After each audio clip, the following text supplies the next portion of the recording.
দেখুন যেভাবে এটি ভিত্তিহীন অভিযোগের কারণে পুলিশ তড়িঘড়ি ব্যাংক অ্যাকাউন্ট ফ্রিজ করে দিয়েছে এবং তারপরে পরবর্তীকালে ইডি চলে এসেছে ইত্যাদি, এটা বোঝাই যাচ্ছে রাজনৈতিক উদ্দেশ্য প্রণোদিত। কারণ কোনো ব্যাংক অ্যাকাউন্ট ফ্রিজ করবার জন্য যে পদ্ধতি অন্তত ন্যূনতম যেটুকু অনুসরণ করতে হয় তার ধারে কাছ দিয়ে তারা যায়।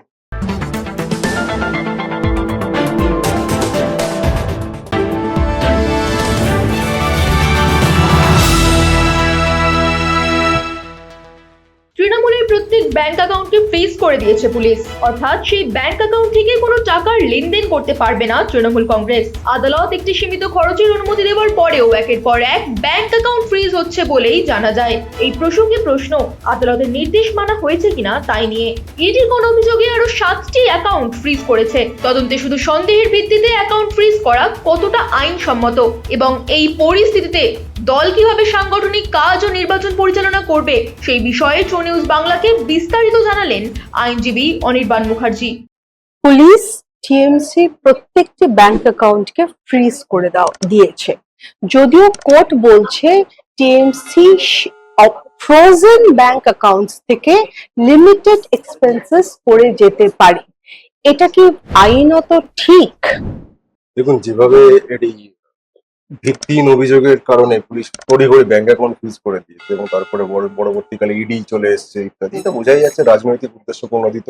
কারণ কোনো ব্যাংক অ্যাকাউন্ট ফ্রিজ করবার জন্য যে পদ্ধতি অন্তত ন্যূনতম যেটুকু অনুসরণ করতে হয় তার ধারে কাছ দিয়ে তারা যায়। অভিযোগপত্র পাওয়া মাত্র ব্যাংক অ্যাকাউন্ট ফ্রিজ করা এটা কোনো আইনের কাজ নয়। এই কারণেই হাইকোর্টে যখন মামলাটি করা হয়, হাইকোর্ট যে দৈনন্দিন খরচ, দলের চালানোর যে খরচ, সেটা চালানোর যে অনুমতি সেটা তারা দিয়েছেন এবং এতেই বোঝা যায় যে গুরুতর অভিযোগের যে তত্ত্ব ভাসানো হচ্ছে সেটা আদতে নেই। সেটা থাকলে কিন্তু হাইকোর্টে অ্যালাউ করতো না, এক্ষেত্রে অ্যালাউ করেছে। তার কারণই হচ্ছে এখানে কোনো গুরুতর অভিযোগের কোনো ভিত্তিই নেই। আর যারা এই অভিযোগটা করে তড়িঘড়ি ফ্রিজ করানোর কাজ করেছে তারা নিজেরাই অ্যাকাউন্ট থেকেই টাকা নিয়ে কদিন আগে ভোটে লড়েছে। যার ফলে এখানে যদি দুর্নীতির টাকা ইত্যাদি প্রসঙ্গ এসে থাকে তাহলে তাদেরকেও ধরে তাদের অ্যাকাউন্ট গুলো ফ্রিজ করা দরকার ছিল। সুতরাং এটা সম্পূর্ণ রাজনৈতিক উদ্দেশ্য নিয়ে করা হচ্ছে, এটা তিনি স্পষ্ট। অনির্বাণ, অরূপ বিশ্বাস শুধু 7টা এইচডিএফসি অ্যাকাউন্ট ফ্রিজ করার কথা বলেছে। তার মানে কি ওনার কাছে, উনি ট্রেজারার হওয়ার সত্ত্বেও ওনার কাছে সেই নলেজটা ছিল না যে টিএমসি অ্যাকচুয়ালি কতগুলো অ্যাকাউন্ট আছে? ওনার কাছে সব নলেজই ছিল, ওনার কাছে এই নলেজও ছিল যে যদি বিজেপির কথা মতো কাজ না করেন তাহলে বাকি জীবনটা হাজতের পেছনে কাটাতে হয়। যার ফলে 7টা 8টা 5টা এগুলো ম্যাটারই করে না। যাদের যাদের এই ভয় বা এই পরিস্থিতি ছিল যে বিজেপির কথা না শুনলেই জেলে যেতে হতে পারে, তারা এরকম নানা চিঠি দেওয়া যেমন বলেছে তেমন করেছেন। ওনার চিঠিটা ওনারও লেখা সেই অর্থে নয়, সই করতে বলেছে করে দিয়েছে, নাচতে বললে নাচবে, ছুতে বললে শোনো, অনেক কিছুই করবে জেল থেকে বাঁচতে। এটা আমাদের দুর্ভাগ্য যে এরা এতদিন এই দলের নেতা মন্ত্রী এত কিছু ছিল, এটা আমাদের সাধারণ কর্মীদের দুর্ভাগ্য। আমি আশা করবো মমতা বন্দ্যোপাধ্যায় ভুল থেকে শিক্ষা নেবেন এবং এই ধরনের সুবিধাবাদী বেইমানরা যাতে এর পরবর্তীকালে কোনো রকম সুযোগ না পায়, কোনো রকম সুবিধা না পায় দলে, সেটা উনি ইনশিওর করবেন। অনির্বাণ, ইডি ডিরেক্টিভ দিয়েছে যে নেক্সট 7খানা অ্যাকাউন্টও ফ্রিজ করে দিতে। মমতা ব্যানার্জি কি ইডি কে এটা নিয়ে চ্যালেঞ্জ করবে কোর্টে? হ্যাঁ, 100 বার। আমরা কোর্টে তো ডেফিনেটলি চ্যালেঞ্জ অলরেডি করা হয়েছে। হাইকোর্টে ইডির এই যে স্টেপস তারা নিচ্ছে তার বিরুদ্ধে অবশ্যই আমরা আইনের লড়াই লড়ছি এবং রাজনৈতিক লড়াইও লড়তে হবে। কারণ আমরা দেখেছি ইডি আজ পর্যন্ত 2014 পর থেকে যে পরিমাণ তদন্ত তারা বিরোধী দলগুলির বিরুদ্ধে করেছে তার প্রায় কিছুই প্রমাণ করতে পারে এবং এখানেও প্রমাণ করবার প্রশ্ন নেই। স্রেফ আমাদের অ্যাকাউন্ট গুলো আটকে রেখে আমাদের যে কাজ সেইটাকে আটকে দেওয়ার প্রচেষ্টা মাত্র। আপনি জানেন আজকের দিনে একটি রাজনৈতিক দল যদি তার অ্যাকাউন্টে টাকা খরচ করতে না পারে তার অনেক সমস্যা হয় এবং এই মুহূর্তে বাংলায় বিজেপির মূল ভয় মমতা বন্দ্যোপাধ্যায়কে নিয়ে, তার তৃণমূল কংগ্রেসের দলকে নিয়ে, যার ফলে যেভাবে সম্ভব তাকে আটকানোর চেষ্টা মাত্র। এবার ইডি যে এসব করবে এটা জানার কথা, আমরা সেটা জেনেই লড়তে নেমেছি এবং আমরা ঠিক লড়ব। অনির্বাণ, একটু আগে যদি আপনি মেনশন করলেন যে এই ফ্রিজিং ডিরেক্টিভটা কমপ্লিটলি ভিত্তিহীন, কিন্তু তাও আমি বলবো যে কোর্টে ইডি কি বলছে, এই অ্যাডিশনাল যে 7টা অ্যাকাউন্ট ইডি ফ্রিজ করে দিল সেটা নিয়ে, মানে সেটার কি বেসিস, ইডি কি বেসিস দেখাচ্ছে, ইডি কি রিজনস দেখাচ্ছে? ওই বিতর্কত বন্দ্যোপাধ্যায়দের তরফ থেকে যে অভিযোগ করা হয়েছে সেটাকেই তারা বেসিস হিসেবে ধরছে যে এরকম অভিযোগ করা হয়েছে, অতএব আমরা বন্ধ করে দিলাম। এবার যে ধরনের অভিযোগ একটা করলেই যেরকম বন্ধ করা যায় না, এটা মানে ইডি অবশ্যই জানে, আমি এটা বলতে পারি না তারা জানে না, তারা জেনে শুনে এটা করছে এবং অভিযোগের ন্যূনতম প্রমাণ তো আগে পেতে হবে। দুর্নীতির টাকা বললেই তো হয় না, কারণ এই অ্যাকাউন্ট গুলি নিয়মিত অডিট করা হয়, সেই অডিট রিপোর্ট ইলেকশন কমিশনকে জমা দেওয়া হয় ভোটের সময় যে খরচা করা হয়েছে তার সম্পূর্ণ হিসেব নিকেশ হুম সবটা ইলেকশন কমিশনের কাছে আছে। হুম ইলেকশন কমিশন তার প্রয়োজন মতো যদি তার কোথাও মনে হয় যে কিছু গন্ডগোল হচ্ছে সে তার প্রয়োজন মতো তার খোঁজ খবর নেয়। তার ইনকাম ট্যাক্স ডিপার্টমেন্ট আছে খোঁজ নেওয়ার। হুম তার যদি কোথাও সন্দেহ হলো সেই দিকে বলতে পারত। হুম হুম ভোটের সময় যদি 2 নম্বরই টাকা, দুর্নীতির টাকা এসব যে বলা হচ্ছে হুম এটা যদি খরচা করা হয়ে থাকে তাহলে সেটা ইলেকশন কমিশন প্রথম রেড ফ্ল্যাগ করছে। হুম তারা কিছু করেনি, যারা নিজেরা ওই টাকায় ভোটে লড়েছে তারা রেড ফ্ল্যাগ করছে এবং তাদের রেড ফ্ল্যাগ দেখে বিজেপি ইডিএসি অ্যাকাউন্ট ফ্রিজ করে দিচ্ছে। এরপরে তারা আবার বলে আমরা নাকি বিরোধী দল। এইসব ধ্যাসটামো বাংলার মাটিতে চলে না। সময় মতো যখন থাপ্পড় তারা খাবে তখন ইডি বাঁচাবে না সিবিআই বাঁচাবে। বাংলার মার ইডি সিবিআই পার। অনির্বাণ, যখন এই অ্যাকাউন্ট গুলো ফ্রিজ হচ্ছে, ঋতব্রত টিএমসি বারবার করে অভিষেক ব্যানার্জির চার্টার্ড নিয়ে যাওয়া আসা করা এবং 160 কোটি টাকা কেয়ারওয়েল এভিয়েশন নিয়েছে। কেয়ারওয়েল এভিয়েশন বলে একটি কোম্পানি যেখানে এখন গেলে কাউকে পাওয়া যায় না, তারা 160 কোটি টাকা টিএমসি থেকে নিয়ে দুটো একটা এয়ারক্রাফট এন্ড হেলিকপ্টার কিনে তারপর অভিষেক ব্যানার্জিকে আপনি ডেফিনেটলি আপনি বাকিটা পুরোটাই জানেন। এটার ব্যাপারে আপনি কি বলবেন? দেখুন, এভিয়েশন কোম্পানির তরফ থেকে চার্টার্ড ফ্লাইট টাইম স্পেসিফিক বলতে পারবো না, কিন্তু হেলিকপ্টারের যে ব্যবহার সেটা হুম। ভোটের সময় মূলত ভোটের সময় প্রচারের কাছে ব্যবহার করা হয়েছিল হুম। এবং স্টার ক্যাম্পেনারদের যে তালিকা হুম। দলের তরফ থেকে প্রকাশ করা হয় তাদের হুম। অধিকার ছিল সেই হেলিকপ্টারে চড়বার। ঋতব্রত ব্যানার্জি চাইলে নিজেও চড়তে পারতেন এবং যে ভোট প্রচারে যে ভোটের সময় মমতা বন্দ্যোপাধ্যায় অভিষেক বন্দ্যোপাধ্যায়ের আশীর্বাদ নিয়ে তিনি ভোটে লড়েছিলেন, তারা তার হয়েও প্রচার করেছিলেন, তখন তারা হেলিকপ্টারে চড়েছিলেন।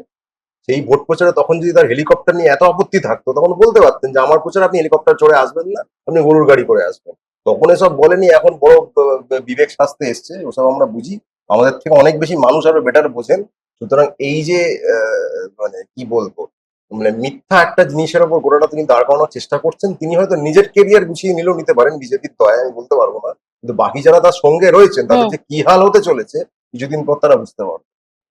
অনির্বাণ, টিএমসি নির্বাচনের আগে 15 বছর টিএমসি সরকার করছে, এইটুকু তো নিশ্চয়ই জানতো যে নির্বাচনের পরে বাই চান্স যদি হেরে যায় ব্যাংক অ্যাকাউন্টস ফ্রিজ করে দেওয়ার একটা পসিবিলিটি থাকতে পারে। সেটা যদি মমতা ব্যানার্জি মানে মানে জানে বা জানতে পারতো, তার তো ভালো ভালো অ্যাডভোকেটস তাদের আপনারা সবাই ওনাকে এড করছেন, উনি টাকাগুলো সরিয়ে কেন নেন? না, ওরকম ভাবে সরানোর প্রশ্ন নেই। দেখুন, নির্বাচনে হারার সঙ্গে ব্যাংক অ্যাকাউন্ট ফ্রিজের কি সম্পর্ক? ভারতবর্ষে প্রতি বছরই কোথাও না কোথাও নির্বাচন হচ্ছে, কোনো না কোনো দল জিতছে, কোনো দল হারছে। হুম। ধরুন, যখন একটানা কংগ্রেস যখন দিল্লিতে ক্ষমতায় হুম। থেকেছে হুম। তখন অন্যান্য দল হেরেছে, তা হুম। কংগ্রেস কি তাদের ব্যাংক অ্যাকাউন্ট ফ্রিজ করে দিয়েছিল? হুম। নাকি ইউপিএ জমানায় যখন তৃণমূল কংগ্রেস ইউপিএর শরিক ছিল হুম। তখন বাংলায় কোনো দল হেরে যাওয়ার পর তাদের ব্যাংক অ্যাকাউন্ট ফ্রিজ করে দেওয়া হয়েছে? হুম। এই যে অসভ্যতামটা, হুম। এটা না কংগ্রেস আমলে হয়েছে, হুম।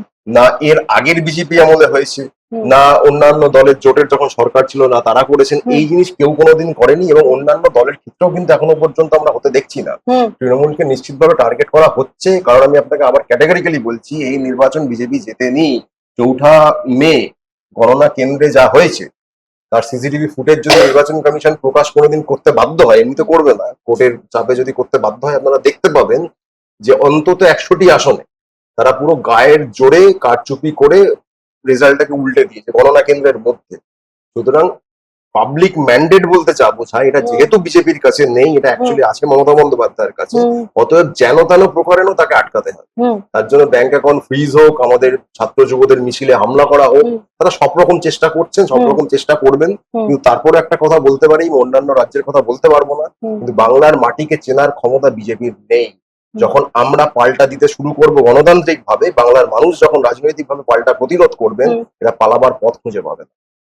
অনির্বাণ, কিন্তু মমতা ব্যানার্জি এটা তো জানতেন, উনি উনি একজন সিজনড পলিটিশিয়ান, উনি মাটির গন্ধ পান। উনি এটা তো জানতেন যে এবার যদি 2026-এর নির্বাচন অনেকটা অন্যরকম কম্পেয়ার টু আগের নির্বাচন, তো উনি এটা খুব ক্লিয়ার ছিল ওনার মাথায় যে বাই চান্স যদি উনি হেরে যান, বিজেপি যে ওনার ওনার এবং অভিষেক ব্যানার্জির পেছনে হাত ধুয়ে পড়বে, ওনার না হলেও অভিষেক ব্যানার্জির পেছনে হাত ধুয়ে পড়বে, এটা তো মমতা ব্যানার্জি নিশ্চয়ই জানতো।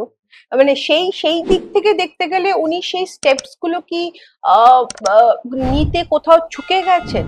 দেখুন, বিজেপি এই নির্বাচনে যে করে তারা কার্যত রেজাল্টটাকে লুট করেছে হুম। সেইটা আগে থেকে জানা না জানার বেসিক্যালি ইমেটেরিয়াল। আপনি এন্টায়ার রাষ্ট্রশক্তি সব রকম যা যন্ত্রপাতি হয় সবটাই যদি নিজের কবজায় করে একটা নির্বাচনের কার্যত প্রহসনে পরিণত হুম। করে, এমন যদি হতো মানুষ ভোট দেয়নি তাই জন্য তৃণমূল হারলো, এটা একরকম হতো। হুম। আমি আপনাকে আবারও বলছি এবং আমি বারবার বলে যাবো, 4ঠা মের যে গণনা কেন্দ্রের সিসিটিভি ফুটেজ হুম। নির্বাচন কমিশনের ক্ষমতা থাকলে প্রকাশ করুক। বিজেপি জেতেনি, শুধু জেতেনি তাই না, তারা 100 ক্রস করে। এই জায়গা থেকে তারা গোটা বিষয়টাকে ঘুরিয়েছে, যে কারণে তাদের এই ভয় সারাক্ষণ তাদের মাথার মধ্যে থাকে যে মানুষের সমর্থন যদি পুনরায় মমতা বন্দ্যোপাধ্যায়ের পেছনে কনসোলিডেট করতে শুরু করে, তারা সরকারের থেকেও কিছু করতে পারবে না, যে কারণে তারা এইভাবে বারবার হিট করার চেষ্টা করছে। আর আপনি যেটা বললেন যে অভিষেক বন্দ্যোপাধ্যায়কে টার্গেট করার কথা, সেটা এটা জানা কথা। দেখুন, অভিষেক বন্দ্যোপাধ্যায়কে টার্গেট সরকারে থাকাকালীনও করা হয়েছে, হুম। এখন চলে গেছেন আরো বেশি করে করবে। হুম। এই এই সময়টা আমি ব্যক্তিগতভাবে মনে করি অভিষেক বন্দ্যোপাধ্যায় যদি এই সময়টা লড়ে নিতে পারেন, হুম। আগামী দিনে ওনার থেকে বড় নেতা আর বাংলায় থাকবেন না। অনির্বাণ, আইনত ইডি কি এইভাবে অ্যাকাউন্ট ফ্রিজ করতে পারে যখন এক ইনভেস্টিগেশন চলছে?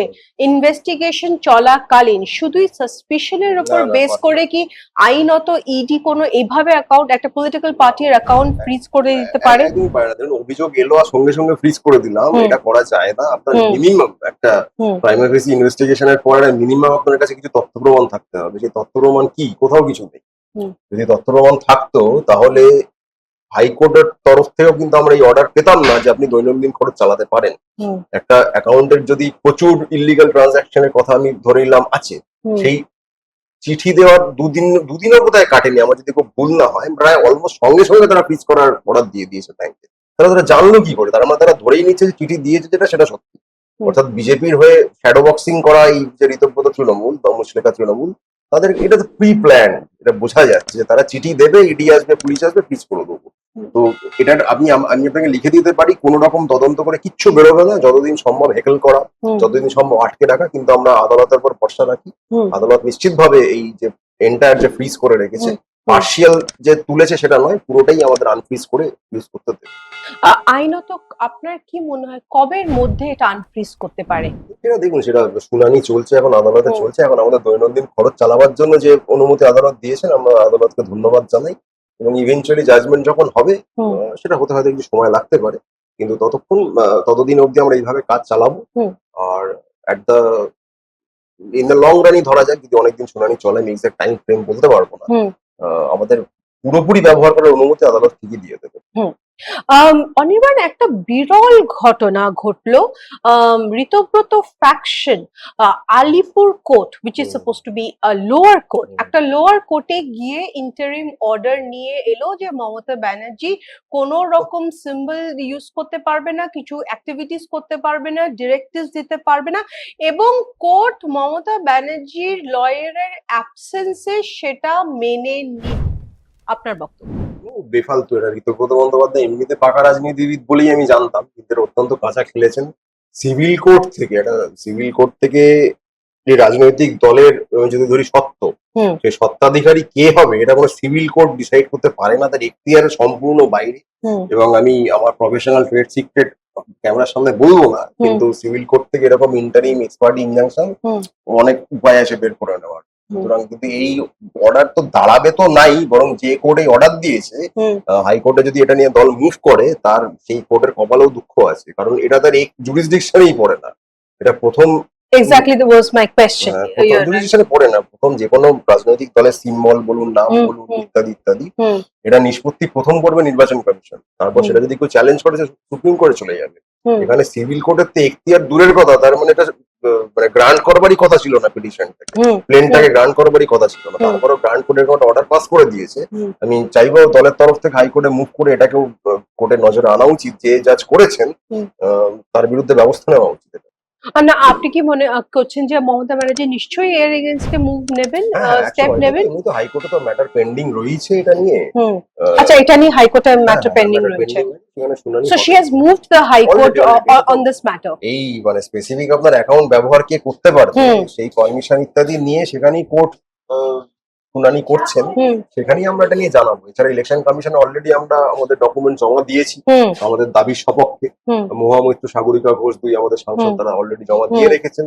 এবং তৃণমূলের ঋতব্রত বন্দ্যোপাধ্যায়ের তরফ থেকে বারবার সময় চাওয়া হচ্ছে, একবার 3 দিন, একবার 5 দিন, আরো 15 দিন তারা সময় চেয়েই যাচ্ছে, কারণ তাদের কাছে ডকুমেন্ট নেই। They don't have the law on their side, but they have the BJP and election commission on their side. তাই জন্য তারা ভাবছেন তারা জিতে যাবে, কিন্তু আমরা এর শেষ দিকে ছাড়বো। অনিয়ন, এরকম যদি হয় আরেকটা লোয়ার লেভেল কোর্ট হ্যান্ডওভার মানে পুরো পার্টি অপারেশনটাকে হ্যান্ডওভার করে দিল ঋতব্রত ফ্র্যাকশনকে থ্রু অ্যান ইন্টারিম অর্ডার। সেইখান থেকে দাঁড়িয়ে মমতা ব্যানার্জি টিএমসি কি কি প্রিভেন্টিভ স্টেপস পদক্ষেপ নিতে পারে? এখানে প্রথম কথা, প্রিভেন্টিভ স্টেপস এর মতো কিছু দরকার নেই, কারণ হুম। ধরুন ম্যাজিস্ট্রেট কোর্টে যেমন কেউ কাউকে ফাঁসি দিতে পারে না, হুম। ধরুন একটা ম্যাজিস্ট্রেট কোর্টে আমি যদি একটা মামলা করলাম, সেগুলো ফাঁসির অর্ডার হলো, এটা হুম। যেমন হাস্যকর, হুম। এটাও তেমনি হাস্যকর। এই অর্ডারের কোনো মানেই নেই, এটাকে ছিঁড়ে ফেলে দেওয়া উচিত। অনির্বাণ, এই প্রসঙ্গে শেষ প্রশ্ন জিজ্ঞেস করব, এই টোটাল 8টা অ্যাকাউন্টে অ্যাপ্রক্সিমেটলি কত ফান্ডস ব্লকড আছে আপাতত? এটা আমি বলতে পারবো না, টোটাল অ্যামাউন্ট আমি এক্সাক্ট জানি না, কিন্তু সেটা অনেক টাকাই রয়েছে, কারণ ডোনেশন, ইলেকট্রিক্যাল বন্ড ইত্যাদি মিলিয়ে। এবং এটা আপনাদের বলছি, সবটাই হোয়াইট মানিতে জমা হয়েছে, হোয়াইট মানিতে খরচা হয়েছে, সবটার হিসেব আছে, হুম। Audited account. এখানে 2 নম্বরই টাকা, বেআইনি টাকা, দুর্নীতির টাকা, এইসব কথা, এগুলো কোনো মানে